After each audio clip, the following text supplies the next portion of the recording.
അവസാനം വരെ പാപം കൂടാതെ ഞങ്ങളെ നീ കാത്തുകൊള്ളണമേ. എപ്പോഴോ എവിടെയോ തിരുമനസ്സായിരുന്ന പ്രകാരം ഞങ്ങളുടെ പിഴകളെ കുറിച്ചുള്ള ലജ്ജ കൂടാതെ നിന്റെ തെരഞ്ഞെടുക്കപ്പെട്ടവരുടെ പാർശ്വങ്ങളിൽ ഞങ്ങളെയും നീ കൂട്ടിച്ചേർക്കണമേ.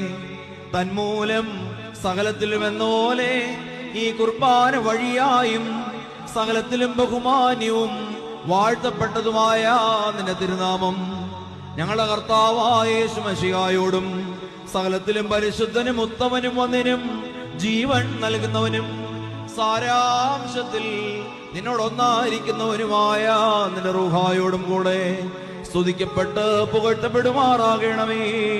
ഹോശാ വബകുലസ്മാൻ ലഉൽമീൻ. ആമീൻ.